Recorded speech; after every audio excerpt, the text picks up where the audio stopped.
साथ, तुम आगे बढ़ो, हम तुम्हारे साथ हैं। संतोष बांगर साहब, तुम आगे बढ़ो, हम तुम्हारे साथ हैं।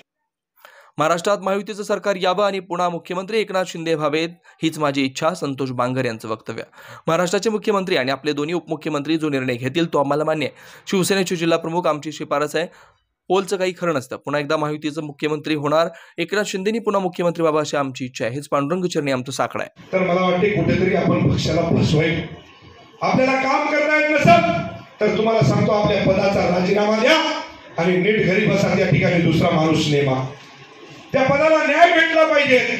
आज या ठिकाणी तुम्हाला सांगतो की आपण हे मला वाटते पोत्रा सर्कल आहे, पोत्रा सर्कलची बांधणी तुम्हाला सांगतो की या ठिकाणी केलेली, आपल्याला किती मतदान झालं, मागच्या वेळेस किती मतदान झालं, लोकसभेला किती मतदान झालं, 2014ला मतदान किती झालं आणि पूर्ण जातीचा उल्लेख किती, आपल्याला मतदान किती होणार आहे। सन्माननीय महाराष्ट्राचे मुख्यमंत्री आदरणीय एकनाथभाई शिंदे यांच्या नेतृत्वाखाली महाराष्ट्रामध्ये पुन्हा एकदा शिवसेना, भारतीय जनता पार्टी, महायुतीचाच मुख्यमंत्री होणार।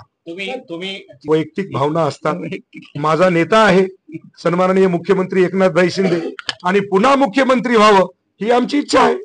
प्रति पंढरपूर आहे नरसी, आज आषाढी एकादशी आहे। आषाढी एकादशीच्या संपूर्ण माझ्या बांधवांना खूप खूप मनपूर्वक शुभेच्छा देतो आणि सकाळी औंढा येथे पांडुरंगाचं दर्शन करून त्या ठिकाणी साकडं घातलेलं आहे की या महाराष्ट्रातला माझा शेतकरी, व्यापारी सर्वच सुखी राहो, समाधानी राहो हीच ईश्वरचरणी प्रार्थना केलेली आहे।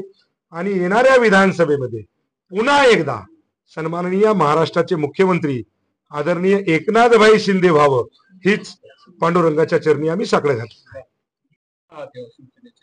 काय तुमच्या नेत्यांकडे काय शिफारस केली? या ठिकाणी महाराष्ट्राचे मुख्यमंत्री एकनाथभाई शिंदे, देवेंद्रजी फडणवीस आणि अजितदादा हे तिघं बसतील, जो निर्णय देतील तो निर्णय शिवसैनिकाला मान्य असतो। शिवसेना जिल्हा प्रमुख म्हणून तुमची काय शिफारस काय असणार आहे? शिवसेनेचे जिल्हा प्रमुख म्हणून आमची तर शिफारस हीच असते की कळमनुरी असेल, वसमत असेल, हिंगोली असेल, या तिन्ही जागा आम्हाला द्याव्यात, हे मागणीचा भाग असतो। हे बघा, पोलचं काहीच खरं नसतं, तुम्ही बघितलं असेल। आता मागच्या लोकसभेमध्ये सुद्धा पोलचा विषय झालाच, आता या मागच्या विधानसभेला राजस्थानची तुम्ही जागा बघितली असेल, मला वाटतं युपीचे विषय झाले असतील। त्याच्यामुळे पोलचा विषय नसतो, लोकसभेचा आणि विधानसभेचा हा आखाडा अलग असतो।